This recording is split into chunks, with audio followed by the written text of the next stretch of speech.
یہ اندھیرا تھا عرب کی سرزمین پر کہ جب کسی کے گھر میں لڑکی پیدا ہوتی، بیٹی پیدا ہوتی، تو شرم سے اس کا سر جھک جاتا. 4 سال تک اپنی بچی کو پالتا پوستا بڑا کرتا، کھلاتا پلاتا، لیکن جب 4 سال کی بچی ہو جاتی تو پھر اپنی بیوی سے کہتا اس کو نہلاؤ دھلاؤ اچھے کپڑے پہناؤ. 4 سال کے بعد اس بچی کو نہلایا جاتا دھلایا جاتا نئے کپڑے پہنائے جاتے. پھر باپ کہتا بیٹی چلو ہم تمہیں میلے میں لے کے جا رہے ہیں. پھر میلے میں لے کے جاتا، جنگل میں لے جاتا جہاں پہلے سے گڈھا کھدا ہوا ہوتا. اس گڈھے میں کہتا بیٹی ذرا جھانک کر دیکھو، تمہیں تمہاری ماں نظر آئے گی، تمہیں تمہاری ماں دکھائی دے گی. وہ 4 سال کی گنچئی ناشگفتہ ایک کلی، ایک نابالغ بچی، وہ 4 سال کی ایک چھوٹی سی معصوم بچی اپنا ماں کا نام سنتی تو اس گڈھے میں جھانکتی کہ میری امی ہے، میری ماں ہے. دیکھیں جیسے ہی وہ اس گڈھے میں جھانک کر دیکھتی، وہ قصائی باپ، وہ پاپی باپ، وہ ظالم باپ پیچھے سے اپنی بیٹی کو دھکا دیتا، گڈھے میں گرا دیتا اور زمین کی مٹی کو اس کی اوپر ڈالنا شروع کر دیتا. وہ اپنے ننھے منھے چھوٹے چھوٹے ہاتھوں سے مٹی کو دور کرتی جاتی، لیکن کب تک کرتی؟ اس کو پاٹ دیتا پورا کا پورا، اس 4 سال کی بچی کو گاڑ دیتا. وہ چیختی اور چلاتی رہتی اور اس کی آخری آواز تک یہ ظالم باپ، یہ کرور باپ اسی جگہ پر بیٹھا رہتا.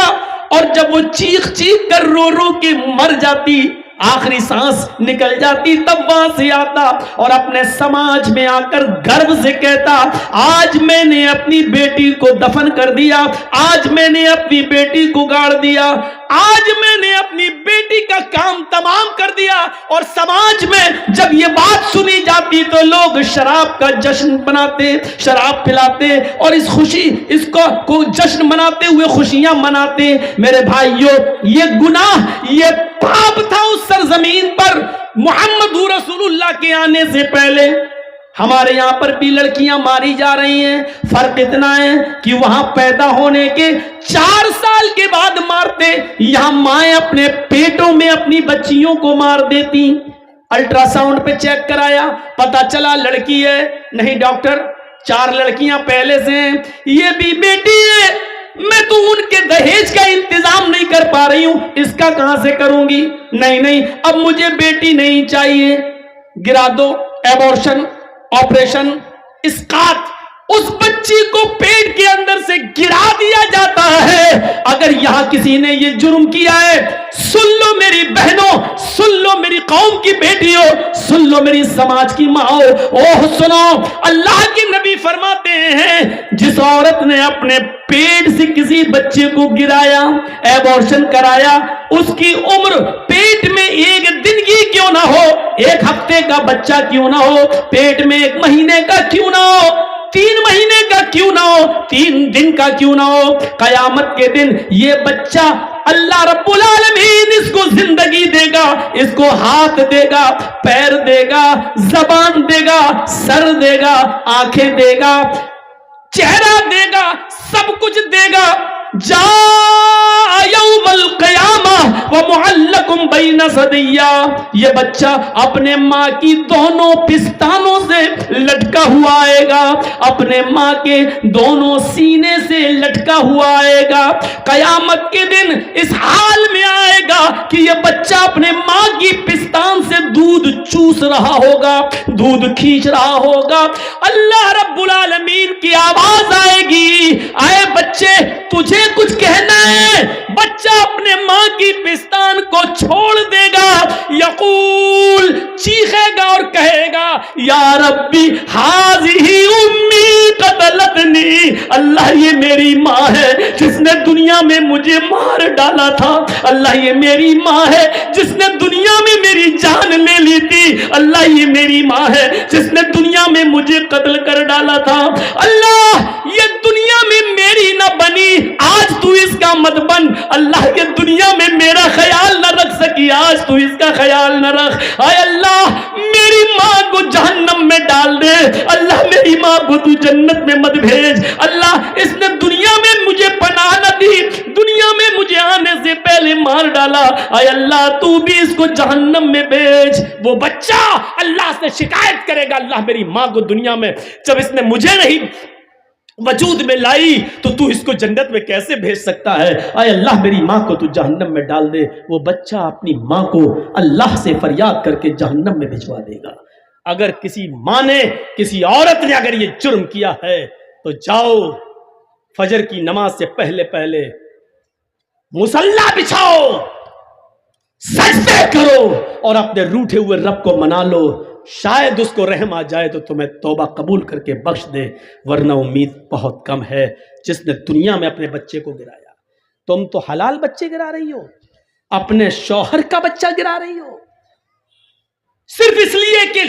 3 لڑکیاں 4 لڑکیاں پہلے سے، چوتھی بھی لڑکی نہیں چاہیے، صرف اس لیے۔ اسلام نے تو حرام اولاد بھی گرانے کی اجازت نہیں دی، ناجائز بچہ بھی مارنے کی اجازت نہیں دی۔ وہ ایک عورت آئی تھی اللہ کے رسول کے پاس جس سے زنا ہو گیا تھا، حرام کام ہو گیا تھا، کہہ رہی تھی اللہ کے رسول مجھے پاک کر دو۔ اللہ کے نبی نے کہا کیا ہوا؟ کہا ایسا ایسا ہو گیا۔ آپ نے صحابہ سے کہا اس کو مار ڈالو، پتھروں سے ختم کر دو۔ صحابہ نے کہا اللہ چلو، اس نے کہا اللہ کے رسول میرے پیٹ میں بچہ ہے، اسی زنا کی پیداوار ہے۔ اللہ کے نبی نے کہا تو غلطی تیری ہے، تیرے پیٹ کے بچے کو کیسے مارا جائے؟ ابھی تجھے ماروں گا تو بچہ بھی مر جائے گا،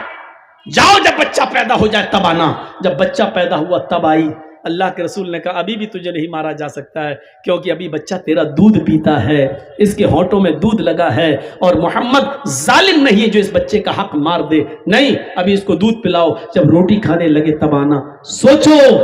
حرام بچہ تھا، ناجائز بچہ تھا، جنگل میں بکریاں چرانے والے کسی چرواہے سے اس عورت نے زنا کر لیا تھا، پہاڑ کے دامن میں زنا ہوا تھا، جنگل میں ایک جھاڑی میں زنا ہوا تھا، لیکن اللہ کے رسول صلی اللہ علیہ وسلم نے اس ناجائز بچے کو بھی گرانے کی اجازت نہیں دی، جبکہ اس بچے کا باپ اس دنیا میں پتہ نہیں کون ہے، نہ اس نے ایکسپٹ کیا کہ میرا بچہ ہے، اور آج تک حدیث کی کتابوں میں اس بچے کا باپ کا پتہ نہیں ہے کہ کون ہے۔ میرے بھائیوں ذرا تصور کرو، اللہ چاہتا تو نبی کو بتا سکتا تھا کہ اس بچے کا باپ فلاں ہے، لیکن اللہ نے بھی نہیں بتایا، اس لیے کہ کسی کا معاملہ چھپا ہے تو چھپا رہنے دو، شاید وہ توبہ کر لے اور اللہ رب العالمین اس کو معاف کر دے، لیکن اگر کسی کو معلوم ہے تو اس کو ننگا کرنے کی ضرورت نہیں ہے، اگر کسی کا عیب چھپا ہے تو اس کو چھپانے کی کوشش کرو، کسی کی برائی چھپی ہے تو چھپاؤ، اس کو اجاگر مت کرو، اس لیے کہ توبہ کے دروازے کھلے ہوئے ہیں، اللہ رب العالمین کب کس کو بخش دے اور کس کو معاف کر دے۔ میری بہنوں، میری ماں، میری قوم کی بیٹیوں سنو، جب ناجائز بچے کو گرانے کی اجازت نہیں ہے تو حلال بچہ، جائز بچہ، اس کو کیسے گرایا جا سکتا ہے؟ یہ اندھیرا تھا عرب کی سرزمین پر،